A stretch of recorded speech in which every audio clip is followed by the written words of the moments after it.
everyone, welcome to Beacon Pointe's Foundations of Finance course. Today is our third class of the series. We will learn about investing and the role of the money manager. My name is McKenna. I'm a marketing associate for Beacon Pointe, and I have the pleasure of introducing you to our professor for today's class from St. James Investment Company, Larry Riddell. As a partner of St. James Investment Company, Larry oversees operations and portfolio management. Prior to St. James, Larry spent nearly a decade with Goldman Sachs Private Client Group. St. James has long partnered with Beacon Pointe to support our clients' investment needs and goals, and today Larry will share how their team develops their fund strategy and identifies investment opportunities for our clients in various markets. Before we get started, if you have any questions during this pre-recorded session, please email us at info@beaconpointe.com with the subject line Foundations of Finance Class 3 questions, and we'll follow up with answers. That's it for our class prep. So Larry, why don't you get us started? Thanks, McKenna, and thanks for the opportunity. We've been long clients of Beacon Pointe, or partners with Beacon Pointe, I should say, really starting in 2009. And so we're honored to have this opportunity. We're humbled to serve the advisors and clients of Beacon. And really what we're going to do is I'm just going to spend a minute on who we are. Then we'll get into our philosophy about investing. Then we'll get into the meat of how we invest. And we'll have a couple final slides on what's going on in today's capital markets. So just a little bit about who we are. We're unique from the standpoint of this is not an asset management shop. We essentially have one strategy, select value. Robert and I own the company, and this is the only strategy we run. And this is what we do with our money, our family's money, friends' money. So folks who invest in select value are investing alongside the capital of the partners. And really, I know we highlighted, and it's behind me, the moniker of St. James. We love to talk about our heritage. So when we started in 99, and is now a 26-year track record, the original investors were all from a small town in Long Island where Robert, my partner, hails from. And the most interesting thing there, I guess, is the train station, which is why maybe I haven't been.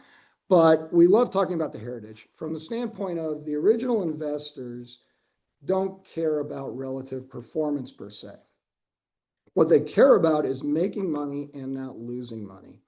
And so, yes, we're long-only managers, but we have an absolute return approach to how we invest. We really don't want to take losses. We really don't want to interrupt the compounding process. And so it's a very different approach to investing than maybe what most relative performance managers tend to highlight. And this is what we've done. 26-year track record with 2/3 of all of the market we've outperformed. And in fact, on the left, I'll have a little reading list at the end, but there's a recent book out by Daniel Rasmussen called The Humble Investor. And I love the title. I think humility is such a key ingredient to being a long-term investor. Really trying to check your own biases, appreciate others' points of view, entertain the possibility that maybe there's things out there you don't understand. And so you have to have some intellectual flexibility, I think, to be a long-term participant in investment management. But it's interesting in this book, The Humble Investor, and there's a number of books that do this, but this is the most recent, and I think it's well said. Daniel Rasmussen takes a lot of time going through the efficient market hypothesis. There's a lot of strengths to it, but there's also opportunities within it. It's not a fait accompli that it's applicable. And for value investors, if one's patient and focuses on valuation, and he says profitability, but for us that just means high quality businesses that are proven, You can do better than the benchmarks, and you can do better than the benchmarks with less risk. That's certainly our belief. And over the last 26 years, we think that's proved out. So just drilling into philosophy, what kind of drives our belief about what I just said about outperforming over long periods of time? What you see in front of you is published by Robert Shiller. He wrote Irrational Exuberance in 1999. And it's really what he did. He's a professor from Yale. Every dot represents a month in the market going back to 1890. And so what you see on the bottom axis, that's the valuation. He uses what's called the CAPE. He developed himself. It's basically a modification of the PE ratio. And then when you look at the vertical axis, that's the next 20 years of annualized performance. And so you pick a dot, let's say it's at the far right of very, very expensive market, as measured by the CAPE. The next 20 years of annualized performance might be very, very poor, even negative in some instances. As you move to the left of the graph, when you have your starting point in the market is a more reasonable valuation or even a compelling valuation, you tend to enjoy much, much better performance. And for us, this really links not only the potential for performance, but the potential for risk. Do not overpay for assets. Try to pay a very reasonable price. And if you're patient, you'll do well. This dovetails into something that I really think gets overlooked. But there is a stark difference between the idea that the market has investors and has speculators. And there's no moral judgment between the two, but they are very, very different things. If you turn on CNBC and you hear folks talking about trying to take advantage of charts look good, or they think next month's earnings are going to be good, or they just feel like the flow from retail is driving a stock up or maybe taking it down if there's an outflow, we would argue this is speculation. And there's a lot of people that are very, very good at it, that make a lot of money at it, but you have to consider a lot of different factors that can affect stock price, and that's a key point. It's all about stock price and the movement of the price. And there's, in our mind, very little time spent on underlying fundamentals. Being an investor is different. When you're an investor, you're looking to buy a great company at a reasonable price. And what you hope is that the fundamentals over time continue to buoy the stock price up. You have more value as you go. It allows you to lock out a lot of noise, a lot of short-term thinking, trying to figure out if a recession's happening now or in 6 months or if never. And you just focus on, hopefully, allocating capital into, in terms of what we're doing, a great business, doing it at a fair or compelling price, and allowing that business to compound, driving up the value.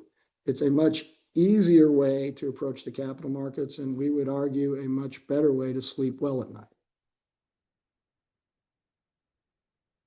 And I guess finally in philosophy, and I think this is maybe appropriate given today's capital markets, it's really important to appreciate that there is a difference between price and value. And you can have a great company. I think there's a lot of great companies that are leading today's market euphoria, but many of them are also very, very expensive. And so when we look at this as an example of Cisco Systems, which was a darling back when I started my career, darling of the internet bubble. The company, the internet was the new big thing.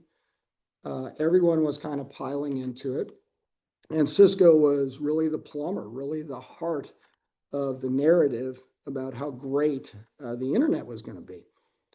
So you can see on the left axis, that's the market cap of Cisco. It exploded up to $500 billion, which is kind of quaint today, but at the time was very notable. And you can see the gray bars is the operating cash flow. Well, Cisco continued and continued and continued to grow its operating cash flow, but the price collapsed. It was simply too expensive at the time. And so we hold this out as one of many examples of a cautionary tale. You can have a great business, but don't overpay for it. So dovetailing that philosophy into what we try to do here at St. James is we try to identify great businesses. And the criteria, well, there's a couple of key criteria. The first is we want a clean, transparent balance sheet. A lot of debt invites a lot of risk, and the future is unknowable. So we love companies that use debt smartly, but can easily cover that debt through operational cash flow. We like easily understandable businesses. Filings that get too complex invite a lot of extra scrutiny on our behalf. And we want to really be able to appreciate what the business is, what the business does, and importantly, what the business is going to be doing in the future. A great metric for this is return on invested capital. We think managements who are good allocators of capital allocated in ways that create a lot of return. And so, as opposed to a lot of managers that do screens and they look first for fundamentals, we try to identify what we think are the best business models in the world. Where do we want to own them? And by doing this, it allows us to really have a wish list of what we want and then just try to decide what price we'll pay. And here's how we decide what price to pay. And in the past, the folks at Beacon asked me to spend a little bit of time on this. This is really the crux of understanding fair value, but also gives you insight into how games can be played with spreadsheets, etc. So we use an example, a very simple example of an apple tree. And if you see the first two columns there on the left, we assume this apple tree gives you $50 of apples for the first 5 years. Then maybe it gives you a little bit less, maybe $40 of apples. And then there's a terminal value. The tree's over, it doesn't give you any more apples. We cut down the tree and it's worth $50. Or maybe it just keeps going, but it's going to have less yield. So what you do is you just simply discount those cash flows back, and that's your fair value. But importantly, two things. A, you don't know that you're going to get all those cash flows. And B, the discount rate that one applies is going to be a huge determinant of what you'll be willing to pay. So you can see under a 6% discount rate, you'd be willing to pay $450 or so for that tree. At a 10% discount rate, quite a bit less. And this is a really important concept because we're coming out of a period of when rates declined to zero, and we'll talk more about this later in the video, but rates declined to zero and now the 10 years back up to 4.5%. We would argue you should always use 10%. We think there's an iron law of value investing, where the discount rate you apply is the returns you will ultimately enjoy should your cash flow projections work out. And we think it's not necessarily coincidental that over our 26 years, we've enjoyed pretty close to about 10% annualized returns. It's because of the discipline of applying that hurdle rate. Now on the right, I a few years ago, I got a question, certainly when Kathy Wood's ARC ETF was all the rage about disruptor apple trees. And I thought, all right, well, let's look at an apple tree that doesn't yield any apples today, but is a disruptor and down the road is going to yield a whole bunch of apples. And so you can see you pay a lot more for cash flows in the far future than you do today. And that's kind of the important thing with narratives. If you've got a disruptor, that disruptor company, or in this case, Apple Tree, truly needs to deliver and deliver in really big ways just to kind of come up with the same fair value. And that really is the crux of value investing versus maybe more growthy investing. Just the certainty that you enjoy if you've got a proven business model that's giving you great yield versus trying to invest in a narrative, which some work out phenomenally well, but many don't because the projections themselves are so optimistic. So we would argue that coming up with fair value is a really important exercise, but it's one where many value managers can fall into a trap of becoming overly comfortable with the numbers. You know, they kind of torture the spreadsheets so the numbers work and they feel great. And we would argue that you have to back away from the numbers and really try to look at the business enterprise and say, okay, I've drawn out my cash flow. Is it going to materialize? Are there threats to this business model that might keep these numbers from becoming a reality? And that's why that's the meaning of investing with a margin of safety, is admitting in a humble way, I don't know the future. I'm going to give myself a margin of safety and I'm going to invest below where I think fair value resides because something could happen I don't anticipate. And graphically, what you see is the way we would describe our process within this framework. The top line is fair value. It can fluctuate quarterly as new numbers come in and we update our models. And the dash line is the margin of safety. It's all about risk. Where do we want to be adding to a position when opportunities arise? And so you see the green triangles is when we're adding. And then as the price approaches fair value, we might be trimming as represented by the red triangles. And so when we kind of look at this, we say, you know, the market's myopic, it's short term, it's full of all kinds of narratives. Let's exploit it. Let's buy when there's a lot of negativity and the price is well below fair value. And as we approach fair value and euphoria comes into play, we can trim or sell and move on to the next compelling opportunity.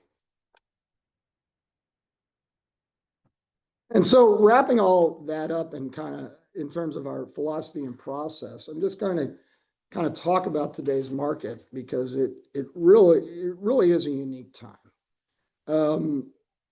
You know, I've got obviously some gray hairs, but I have lived through an entire era of rates declining. Since 1980, the 10-year has gone down from almost 16% to ultimately zero, and now it's going back up. And if we think back to that discounted cash flow model, remember, applying a prevailing rate is what determines the value of not only a stock or a company, but virtually all assets. So is this a change where we'll never see zero rates again? I think likely. Do we go back to 16%? I think highly unlikely. I think that would be pretty damaging, especially all the debt that we now have in our economy. But we have to be prepared for a regime that is different than 40 years of declining rates. I think the other thing that's meaningfully different in kind of the modern era is ever since 2008 and the great financial crisis, The Federal Reserve and government policymakers have become very creative in providing the stock market or the economy a lot of stimulus, but it's made its way in the stock market. One of the notable ways is what the Fed balance sheet has done, originally coming out of the great financial crisis, then exploding more so in COVID and some other eras. And I just don't know that this stimulus can be counted on either. So it's a double whammy of not only coming out of an era of where rates went to zero, but stimulus is starting to taper at least a little bit. And when you kind of look at what this era of declining rates and stimulus has wrought, it's created some perversions. One of the most notable ones is the S&P 500, we would argue, is really a handful of very, very expensive stocks, great companies, but very, very expensive stocks that dominate the index. And if we just break out the so-called Mag 7, or maybe there's a Mag 8 with Tesla, which seems to be all over the map, you're talking about an index that trades at 50 times free cash flow. So again, going back to what we laid out in terms of discounting cash flows, that's a lot to pay. And I will say this, certainly not against indexing. I think a lot of the reasons to do so are very, very sound. But I think you want to do so when the opportunity is ripe. And a lot of that, as I've showed in the previous chart, is due to valuations, excuse me. So it's a unique market. We've been here before, although maybe not this concentrated. For those of you who remember back to the Nifty 50, and even the internet bubble had a lot of concentration. But this particular market, heavily concentrated, undoubtedly great companies, but very, very expensive companies. And what's driven this is, well, what's partially driven this, I should say, is really the rise of passive has been unprecedented. Again, there's nothing wrong with passive, I would argue, but I'd argue you want to do it when things are cheap, not super expensive. And I've got the quote on here from Jack Bogle. He's the father of passive investing, the creator of Vanguard. And even he understood the limitations of this. He said, look, if everybody indexed, you would use the word, I mean, he's being pretty dramatic, but he used the words chaos and catastrophe. The reason is, I would argue that passive investing was always designed to take the benefits of the price discovery created by active investing. So active investing, kind of ferrets out where the opportunities reside. Passive goes along for the ride. That's flipped. And I'm not saying this is an imminent risk. I don't know what exactly the risk might be, but there's a lot of money crowded into very few expensive names. I think that machine keeps going and going for some period of time because of the structure of the market, but it's something to be aware of, that you want to make sure, I would argue, that some of your assets are outside of this particular phenomena, which is very unique. And again, if there's a rush for the exits for any particular reasons, we don't know what that might do to disrupt this overall market structure. And if we zoom out and go back a little bit, what's interesting about the stock market is, historically at least for 100 years, it does kind of a stair-step process. You'll have periods of euphoria over 10, 15, 20 years where the market goes straight up. And then you have digestion periods coming out of sometimes bubbles, coming out of just excess, or reacting to maybe changes in interest rates, et cetera, where markets go nowhere. Now, within those periods, though, there are active managers that do very, very well. There are opportunities within those particular periods.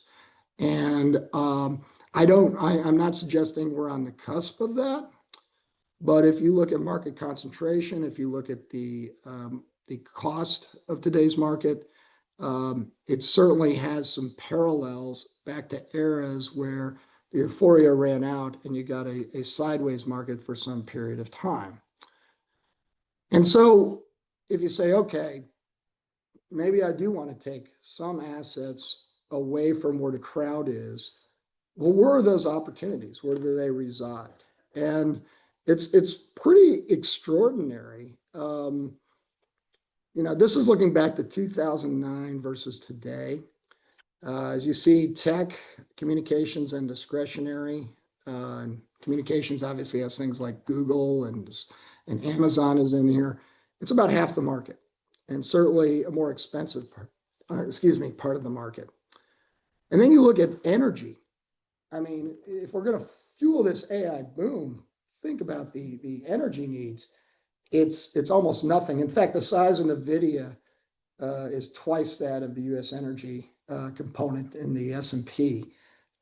Staples, things people need, are great. And I put industrials on here just because it's not that big of a delta, but it's a really interesting opportunity set.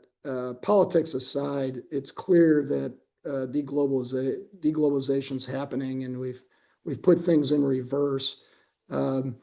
Here's an opportunity maybe for some select domestic industrials to have extraordinary advantages as we try to reindustrialize our economy in certain ways. And I put our performance on here as well, maybe just as evidence that it can be done. But here's the last lost decade. It was actually 11 years. The S&P from 2000 to 2011 went nowhere. This is with dividends, 0.4%. And it was a little bit of a rocky ride, to be sure. Especially you had two 50% drawdowns within that period. And for us, really our secret sauce to dramatic performance was not participating in those drawdowns. We went down about 20% in both those 50% market drawdowns, and importantly, made up very, very quickly and started compounding again. And so if you're select and maybe focused a little bit more on valuations for enduring businesses, we think you can not only survive a sideways market, you can actually thrive in it because you'll be in opportunities where others are not. I always end with a reading list. I think I gave the class the valuation book. For those of you that want to get into banking or private equity, etc., McKinsey puts out a valuation book. It comes with a workbook. It's available on Amazon. Every university in the country that has a finance class, I would argue, should just do a whole course on this book. The analysts we've had that have digested this information have done extraordinary on their interviews for the banks they've gone to, etc. So it's a must-have, but it is a wonky workbook, if you will. The Humble Investor just came out. I think it's great. The most important thing, if you don't want to try to make your way through Benjamin Graham's material, this is the abridged version, and Howard Marks is phenomenal. I would argue Howard Marks, he really does drive home this idea of be humble. You can't predict, but you can prepare, as one of his monikers. And it really means, look, you don't know everything. I don't know everything. So when you're making an investment decision, you're deploying trusted capital, be cognizant that you need to be humble and open-minded because things change. The Black Swan and Against the Gods, two great books about risk, which I think given the era of euphoria where we've enjoyed over the last decade, not a lot of folks think about risk, but I would implore you, maybe the next decade plus, that mindset or that understanding might be helpful to all of you. The psychology of money is great. I think a lot of advisors at Beacon give it actually to their clients. It's just a fantastic uh, handbook of common sense and some great stories. And I just put this on the list. It's a really short book called Who Moved My Cheese? Um, we talked back in my Goldman days, we talked a lot about it. It's all about human biases, how humans resist change, how they really emphasize recent happenings. And that's why recency bias is such a problem for an open-minded investor. Uh, I don't know. I think the upcoming era, as you go to the beach this summer, taking that out and giving it a read might be really, really helpful. And with that, I know McKenna wants me to go. You want me to go to this slide? Is that That correct? is perfect. Yes. Okay, Thank you so great. much, Larry. Sure. Uh, Before we wrap up, don't forget to connect with us online. Just open your phone's camera and scan the QR code. You'll find our latest articles, social media pages, and the Your Dollars, Our Cents podcast hosted by two of our Beacon Point Wealth advisors. A quick heads up that we will not be hosting class next week in honor of Independence Day. Class 4 will air the following week on Wednesday, July 9th. Thanks for tuning in, and we'll see you in a couple weeks. Enjoy the holiday.